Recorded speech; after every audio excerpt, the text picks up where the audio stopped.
Olá, sejam todos bem-vindos a mais um episódio do Exatamente, dando continuidade aqui no nosso tema. Felipe Feliciano, que é hipnoterapeuta, especialista nessa área, ajudando a gente a esclarecer inúmeras dúvidas sobre esse tema. E a gente estava falando nos últimos episódios sobre a nossa mente, né, em relação ao nosso subconsciente. Nós falamos de emoção, falamos de crenças no episódio passado e hoje nós vamos falar de outros dois temas, não é, Felipe? É isso aí, hoje a gente vai fazer a parte 2 aí dessa explicação sobre mente subconsciente e vamos falar basicamente sobre autopreservação e ociosidade. São temas que por si só precisam de muita compreensão, então a gente vai a fundo nesses assuntos aí. Muito bem, autopreservação, acho que o título já fala, né, que são coisas que são relacionadas a nos proteger, ou pelo menos nos deixar numa zona de conforto. Exatamente. Assim? A zona de conforto ela está mais associada à ociosidade, que a gente vai falar já, mas a autopreservação principalmente, ela é uma das funções mais importantes da nossa mente subconsciente. Ela é a parte da nossa mente subconsciente que é responsável por nos proteger, nos blindar de toda e qualquer ameaça, seja ela real ou imaginária. E esse é o grande problema. A nossa mente não sabe a bendita diferença entre o que é real e o que é imaginário.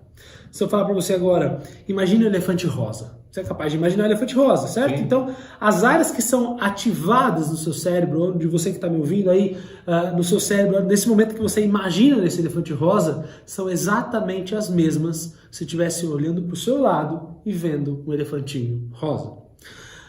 Concorda que o nosso cérebro, aqui dentro da nossa cabeça, não enxerga nada, não ouve nada, não toca em nada, não cheira nada, enfim, toda e qualquer informação, ele está aqui no escuro, toda e qualquer informação que vai para ele são só impulsos elétricos dos nossos sentidos. Então, ele de fato não enxerga nada, tudo que vai para ele são só interpretações e impulsos elétricos dos sentidos.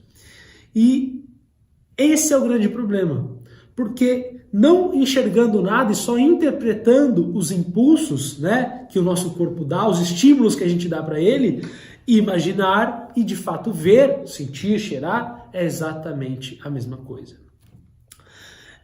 E o grande problema disso é que a partir desse princípio ele começa, a nossa autopreservação tem a função de nos proteger de ameaças que são reais para a gente, mas que muitas vezes podem ser imaginárias. Porque se ele acredita que aquela ameaça de fato existe, ele vai nos proteger como sendo real.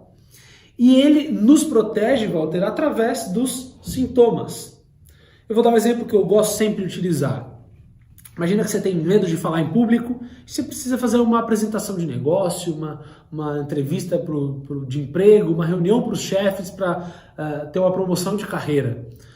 E aquela pessoa tem medo de falar em público. A hora que ela sobe, ou fica na frente lá para se apresentar e começar aquela dinâmica ali, e ela tem medo de falar em público, o que acontece com ela fisicamente? Garganta seca, começa a tremer, dá suador, dá vontade de ir no banheiro, dá tudo. Todos esses sintomas que acontecem com essa pessoa, o que são esses sintomas que acontecem com ela? Esses sintomas nada mais são do que avisos do subconsciente dizendo para ela, saia daí. Saia daí porque se você ficar nesse ambiente, nesse espaço, algo de muito ruim vai acontecer com você. E aí você pega essa pessoa que tem medo de falar em público, por exemplo, e faz o processo da hipnose, da hipnoterapia, pede para ele trazer essa sensação, essa emoção que o incomoda, esse medo de falar em público, aguça essa sensação e volta lá a primeira vez que ele sentiu aquilo, né, durante o processo de terapia, volta lá a primeira vez que sentiu isso, o que está acontecendo aí? Eu tenho 5 anos de idade e eu estou aqui na escola. Tá, mas e aí, o que está acontecendo? A professora me chamou para fazer uma conta na lousa, eu errei a conta e está todo mundo rindo de mim. Pronto, naquele momento, aquela criança entendeu que falar, se expor na frente dos outros é alvo de crítica, risada, deboche. Embora hoje o adulto muitas vezes depende do emprego dele, depende da promoção dele, depende do prato de comida dos filhos dele. A hora que ele sobe naquele púlpito, ou naquele espaço para falar na frente dos outros. É aquela bendita emoção daquela criança de 5 anos de idade que volta de novo e de novo e de novo. Porque a nossa mente só sabe repetir padrão. Ao mesmo tempo que ela pode ter trazido uma experiência negativa, de repente essa mesma criança que subiu, ou uma outra criança que subiu naquele mesmo exercício, de repente o pessoal riu dela, alguma coisa, ela se sentiu bem por estar fazendo as pessoas rirem e se achou engraçada, e aquilo ela transportou para o resto da vida, e daí aquele fato fala, nossa, esse daí tem jeito para coisa, já é desprendido de qualquer vergonha, é super extrovertido e tal, mas é a forma como ele significou aquilo naquele momento da infância, por exemplo, aquele estímulo. Como a gente já disse em alguns outros episódios, o trauma ele nunca está no fato, mas é a interpretação que a gente dá para aquele fato. Então, o que fez aquela pessoa, aquela criança ter medo de falar em público, não foi o fato de ela ter errado a conta na lousa e terem rido dela, né? Foi a interpretação que ela deu com nenhuma bagagem, experiência em ter aquele fato acontecendo. E em uma outra escola, no mesmo instante, no mesmo momento, outro aluno podia acontecer a mesma coisa, como você disse, e ele falar, caramba, quando eu erro, eu sou debochado e tal, as pessoas riem, eu vou fazer isso, e ela pode virar um humorista, virar a profissão dela. Então, a interpretação desse fato que a nossa mente dá, e a gente pouco escolhe qual é essa interpretação, né? Porque ela é só base, fruto de toda a nossa programação já estabelecida, é o que vai moldar o nosso comportamento e as nossas emoções e atitudes. E nessa questão da autopreservação, a gente tem o famoso sofrer por antecedência?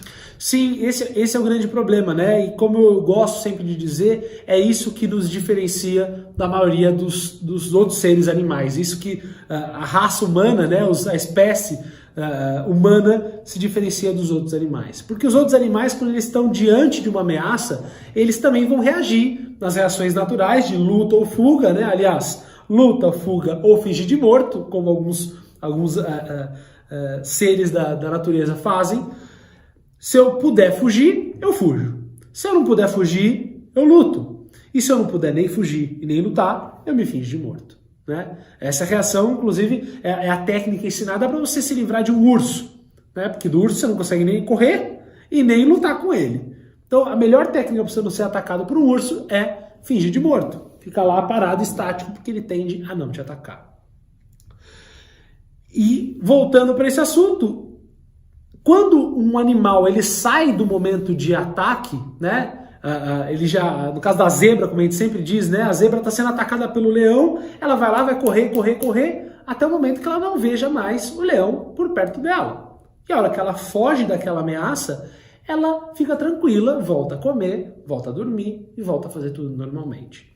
Nós, humanos, né? Nós, da espécie humana, nós não somos igual a zebra. Porque a gente tem ameaças no nosso dia a dia, a gente tem fatos que nos causam emoções e problemas, ameaças que a gente ou luta, ou foge, ou finge morto, paralisa em muitas delas.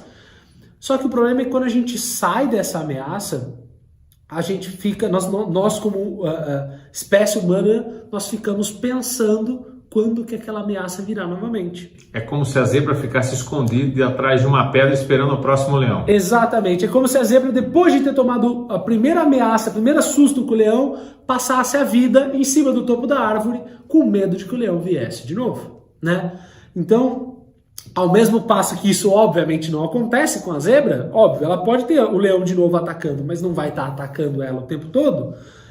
Isso também acontece com a gente. Nós temos momentos, períodos e situações que são de ataque, de desafio, de sensações e emoções negativas, mas elas não são uma constante.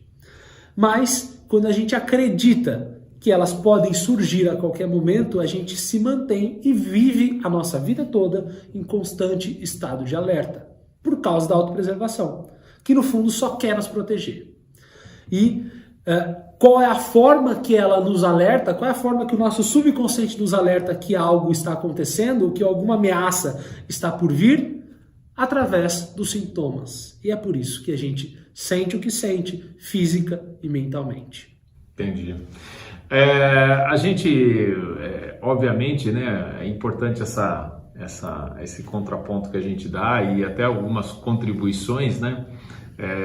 Numa palestra que eu pude acompanhar, a pessoa que estava lá estava exemplificando da questão de atendimento ao cliente, né? De alguém que estava com um problema, né? E ela citou um exemplo de uma pessoa que a esposa comprou uma garrafa térmica, levou para casa e a garrafa simplesmente não mantinha o calor do líquido, né? E o marido ficou estressado, né, com essa situação, porque ele queria café quente, não mantinha, e aí isso foi no começo da semana, ele só podia ir ao sábado para fazer a troca da garrafa, e ele mesmo queria ir, não, pode deixar que eu vou fazer a troca da garrafa e tal. E aí ele ficou todos aqueles dias até chegar o sábado brigando mentalmente com a pessoa que ia o atender para trocar a garrafa. E quando ele chegou para fazer essa troca da garrafa, pronto para briga, a pessoa falou assim, ele falou, olha, essa garrafa está com problema, ela não está mantendo o calor. Ô, meu senhor, me desculpe, o senhor pode deixar a garrafa aqui, pode buscar outra garrafa lá. Mas eu não trouxe a nota. Não tem problema, estou vendo que a garrafa foi comprada aqui mesmo e tal. Não, mas como é que é? Não, é só o senhor pegar a garrafa nova e trocar e tal. Ele queria brigar, porque ele ficou treinando aquilo ali a semana toda. E aí ele foi embora para casa. O desfecho é engraçado, né? Porque a história ela termina com o marido chegando em casa. E aí, você trocou a garrafa? Ela falou, troquei a garrafa, tal. Ele fala, nossa, você não sabe o que aconteceu. E a esposa fala, você que não sabe o que aconteceu.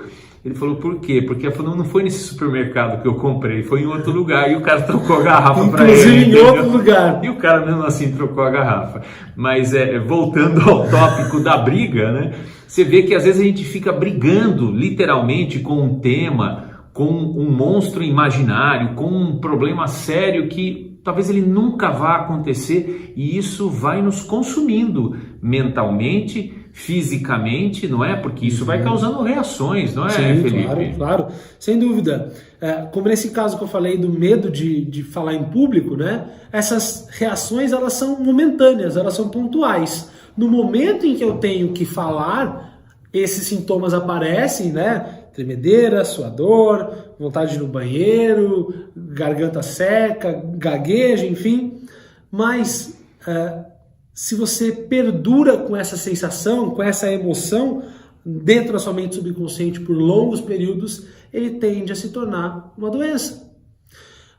Os sintomas que são momentâneos, eles tendem a ser permanentes. E eu gosto sempre de usar um exemplo, acho que vai ser legal para elucidar aqui para quem está nos vendo e ouvindo aqui nesse podcast. Imagina que eu sou criança e eu estou na casa da minha avó. E eu não gosto muito de estar na casa da minha avó, não tem muito o que fazer, não tem muito com o que brincar, mas eu estou lá brincando porque eu não tenho muita escolha, né? Meus pais me levaram até lá e eu simplesmente estou lá. E aí, depois de 10, 15 minutos que eu estou lá, por qualquer razão que seja, começa a me coçar.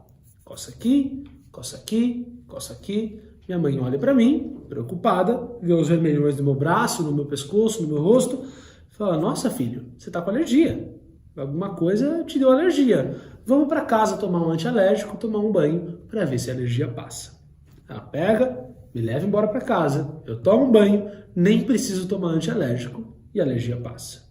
Fim de semana seguinte, volto eu na casa da minha avó. Como todo fim de semana, não tenho escolha, tô lá de novo na casa da minha avó. Mais 5 minutos que eu tô lá, começa de novo.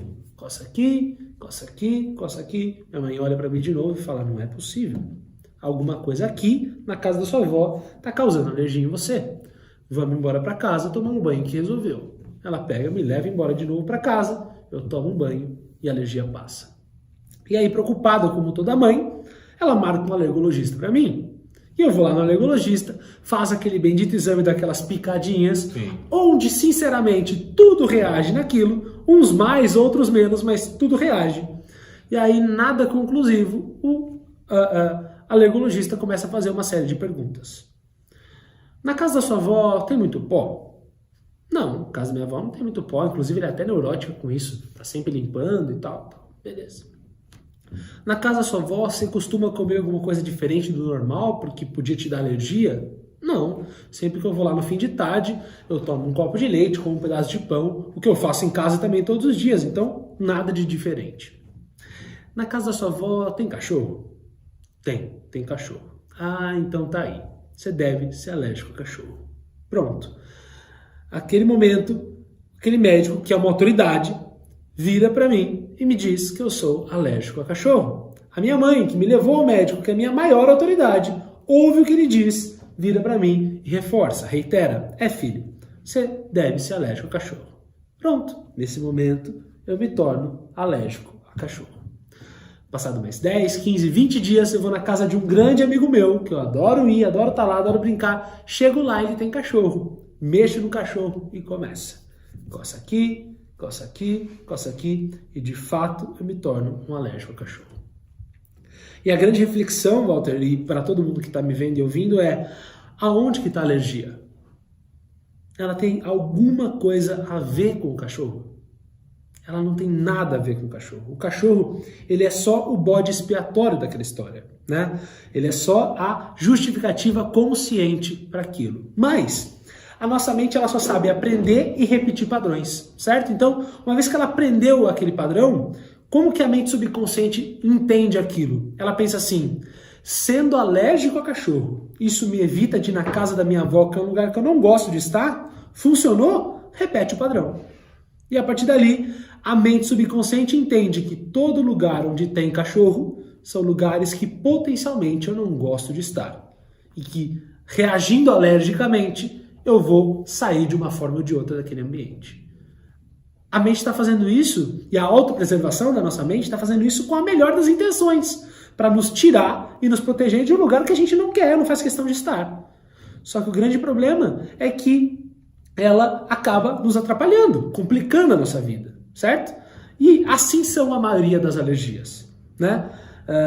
Inclusive, nessa tentativa de nos avisar, de nos alertar, ela pode nos matar fazendo isso. Porque uma crise alérgica, por exemplo, aguda, de fechar a glote, pode te matar.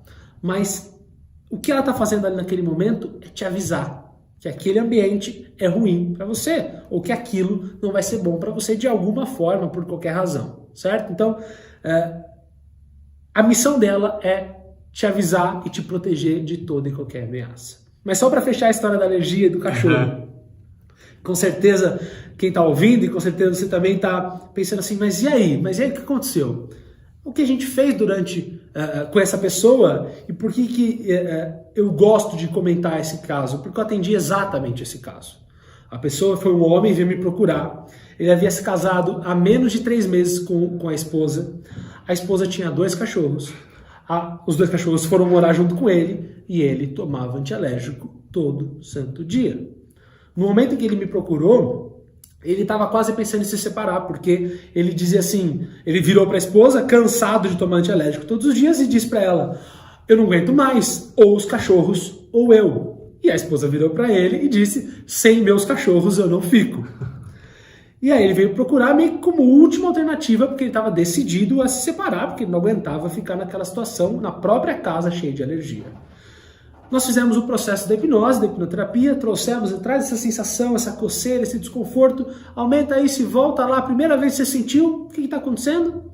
Estou aqui na casa da minha avó. Tá, mas e aí, o que está acontecendo?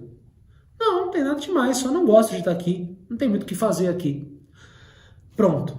Hoje ele adora a avó, gosta dela, vai lá visitar, mas naquele momento, naquele contexto, ele não gostava de estar lá. E aí a mente entendeu, criou todo aquele padrão que eu acabei de explicar. Pois nós voltamos lá, entendemos o que aconteceu, entendemos que o cachorro não tinha nada a ver com a história, que ele só não queria estar na casa da avó, e ele foi para um outro momento, inclusive onde ele estava de frente para o médico, no dia que ele recebeu a sentença de que ele era alérgico ao cachorro. Nós ressignificamos, ou seja, resolvemos isso para a mente subconsciente, ele saiu da minha sala, voltou para casa e nunca mais tomou antialérgico. É assim que a nossa mente funciona. Ela faz e reage tentando nos proteger, nos preservar. Como eu disse, ela pode estar atrapalhando, estar complicando a nossa vida. Mas essa é a razão essa é a missão da autopreservação. Nos proteger de toda e qualquer ameaça que ela imaginar que vá nos fazer mal. Então, entender a autopreservação, entender como essas reações acontecem, e o porquê desses avisos da nossa mente é uma coisa muito curiosa e muito interessante. E talvez, se você está me ouvindo agora e tem uma alergia, por exemplo, como a gente está falando desse assunto, pensa sempre que, em geral, a gente tende a desenvolver alergia no ambiente que a gente mais refuta, né? Por exemplo, tem gente que tem alergia a ar-condicionado. E aí, você vai ver qual é o ambiente da vida dela que tem mais ar-condicionado. O trabalho que ela não gosta. E aí tem ar central, e ela fala, eu não aguento isso aqui, eu peço para desligar, mas esse ar fica na minha cabeça, eu vou ter que sair desse emprego porque ninguém me respeita, eu preciso que desligue o ar, e ela vai dar um jeito de sair daquele trabalho. O ar era o problema? Não, o ar é só o bode expiatório. Né? O problema nunca é o problema, e o problema nesse caso é que ela não queria estar naquele ambiente. E para a mente subconsciente ela entende assim, exatamente como alergia a cachorro, sendo alérgico ao ar-condicionado, isso me evita de estar num ambiente que eu não quero estar, funcionou, repete o padrão. Perfeito, Felipe. Bom, agora podemos partir para a ociosidade? Claro, vamos sim. E aí? Bom, a ociosidade, a parte da ociosidade da nossa mente, né, a função da ociosidade, ela é regida pela lei do mínimo esforço. Tá. Né? Para nossa ociosidade da nossa mente, quanto menos energia física e mental a gente economizar, aliás, para nós como um todo, quanto menos energia física e mental a gente economizar, mais tempo a gente vive, certo? Quanto mais eu me poupar fisicamente e mentalmente, para a nossa mente, mais tempo eu vou viver. E é com base nesse princípio do mínimo esforço, né, é que é tão difícil a gente emagrecer, fazer uma atividade física, aprender um novo idioma. Por quê? Eu estou sentado no sofá lá, no fim de tarde, eu sei que eu devo ir para academia, porque faz bem para mim, para minha saúde, mas nesse momento vem aquela vozinha que diz assim, tá tudo bem, você tá vivo assim. Por que você vai fazer academia? Olha aí, ó, você tá bem, você tá vivo, tá confortável. Vai mexer com quem tá quieto. Exatamente. Então, a ociosidade é essa bendita vozinha que diz pra gente, deixa do jeito que tá, porque você tá bem e vivo assim. E o mesmo acontece para aprender um novo idioma, por exemplo. Por isso que tantas pessoas têm dificuldade em aprender um novo idioma, porque aprender um novo idioma é a coisa mais incongruente para a ociosidade que existe. Porque ela pensa da seguinte forma, você já se comunica com o idioma que você sabe. Qual a razão de você aprender um novo idioma? Porque conscientemente a gente sabe, mais oportunidade de emprego, mais facilidade em outros países, numa viagem, etc. Mais probabilidade de ganhar mais dinheiro, enfim. Mas a ociosidade não está nem aí para isso. Sim. Ela está lá para gastar o mínimo de energia possível, além do mínimo esforço. Então, no momento em que eu começo a aprender um novo idioma, a ociosidade vai dizer assim, sério? Sério que você quer aprender um novo idioma? Você já fala com esse idioma que você sabe, você já se comunica, você fala, deixa do jeito que está. Então, se ela não entende, ou se a nossa mente subconsciente, que é o tema que a gente está falando aqui, não entende a real razão pela qual aquele aprendizado é importante, ela vai fazer todo o esforço para que você não aprenda um novo idioma, não vá à academia, não estude, né? O estudo também é uma coisa que deixa as pessoas bem não é confusas, mas faz com que as pessoas fiquem se questionando ou se martirizando por não estudar, por não aprender coisas novas. Se a pessoa não entende a razão pela qual ela precisa aprender aquilo, ela simplesmente não aprende. E muitos desses condicionamentos em relação ao aprendizado, eles estão associados a ganhar mais dinheiro. E aí, às vezes, você vai atrás daquela pessoa que tem dificuldade de aprendizado e ela tem uma crença financeira. Por quê? A crença financeira, a emoção associada ao medo de ganhar dinheiro faz com que ela não queira aprender algo que vai capacitá-la a ganhar mais dinheiro. Certo? Se eu sei que médicos ganham proporcionalmente melhor do que a maioria, mas eu não quero ser a pessoa que tem dinheiro e ser como a maioria dos médicos que tem na minha pré-concepção, eu vou fazer todo o esforço possível, através da ociosidade, para que aquilo não se concretize. E, de novo, é 5 contra 95, o subconsciente sempre vai vencer. E essa coisa do dinheiro que você falou, né? Existe, aí vem essa junção, né? Esse cross é a emoção, é a crença, que gera a ociosidade E em relação ao dinheiro, a gente percebe que tem muitas pessoas que têm uma questão ainda, né, que para muitos o sucesso financeiro é vamos dizer, é sinônimo de não é legal, né? Você não precisa ter muita grana, porque alguém falou lá atrás que quem tem muito dinheiro é porque talvez tenha ganho dinheiro de forma ilícita, é porque o dinheiro é a raiz de todo mal, dinheiro é sujo. O dinheiro é sujo, né? Você pegou no dinheiro, você tem que lavar a mão, né? Porque o dinheiro é sujo, inclusive, né? Apesar de ser um código só, né? Porque é uma questão de higiene, né? Você pegar no dinheiro, todo mundo põe a mão, mas tem gente que já associa aquilo não só com a sujeira física, mas com a sujeira, nossa, né? Tem muito dinheiro, alguma coisa ele fez de errado. É podre de rico. Exatamente, é podre de rico. Parece que, enriqueceu? Ele fez alguma falcatrua, né? Então parece que para muitas pessoas o sucesso é um sinônimo de malandragem, tem alguma coisa estranha aí e tal. E tudo isso acaba desencadeando, às vezes, num ponto lá na frente, onde a repulsa por uma questão, como o dinheiro, faz com que ele não aprenda, por exemplo, outra coisa. Exatamente. Ou seja, aquela programação que está lá pré-estabelecida é regida por todas essas funções da mente e faz com que ele não se desenvolva, não cresça, não evolua. E a ociosidade, só para a gente fechar sobre a ociosidade, ela é a função da mente subconsciente que é antagônica à força de vontade do consciente. Porque embora conscientemente você saiba que é bom ir à academia, né? Força de vontade é aquela bateria que a gente falou, né? A bateria de celular que vai se esgotando. O que faz com que ela se esgote é a programação subconsciente e principalmente a ociosidade, dizendo: para que academia? Fica em casa, tá tudo bem. Tá tudo bem, você pode tomar sua cerveja hoje. É terça-feira. Não, mas você pode tomar, fica à vontade. Vai ser bom para você, vai ser tranquilo, vai ser confortável. Então, a força de vontade não quer tomar, mas a ociosidade e o conforto que ela proporciona diz: toma. A força de vontade quer ir à academia, mas a ociosidade diz: fica no sofá assim mesmo. E assim é a gente, né? E se a gente não muda essa programação no subconsciente, que é onde está a ociosidade, a autopreservação, a emoção e as crenças que a gente falou até agora, nada muda. Porque a gente fica usando 5% para tentar controlar os outros 95%. E é fácil entender como essa balança ela é desequilibrada, né? Imagina assim, é como se eu estivesse dando ordem para o exército de 100 soldados, onde só 5 te obedecem. Os outros 95 estão atirando para tudo quanto é lado, inclusive em você mesmo. Por isso a gente se sente triste, desanimado, inseguro, incapaz, doente e assim por diante. Então, todas essas funções da mente que a gente abordou até agora, elas estão lá com a melhor das intenções para nos proteger. Elas podem atrapalhar, ferrar com a nossa vida, mas elas estão lá para nos proteger. Perfeito, é isso. Só uma última colocação.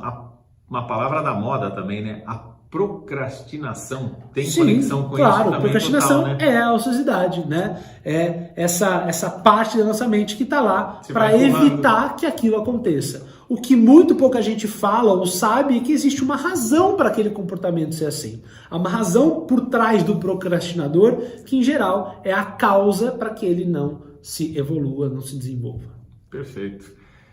Muito bem, assim nós finalizamos mais uma edição, mais um episódio aqui do Exatamente. Mas aguarde, hein? Subconsciente ainda não acabou, tem mais um tópico ainda, né, Felipe? Exatamente, tem a terceira e última parte do subconsciente para a gente fechar com chave de ouro. Legal. No próximo episódio, então, a gente apresenta para você. Eu recomendo que você acompanhe, porque vai estar imperdível também. Quer fazer pergunta, quer participar, quer tirar dúvidas aqui com o Felipe? Faz seus comentários aqui embaixo ou então acessa lá o Instagram Felipe Feliciano para obter mais informações para a próxima edição do Exatamente. É isso aí, e a gente se vê no próximo episódio. Valeu, gente. Até a próxima. Até mais. Exatamente.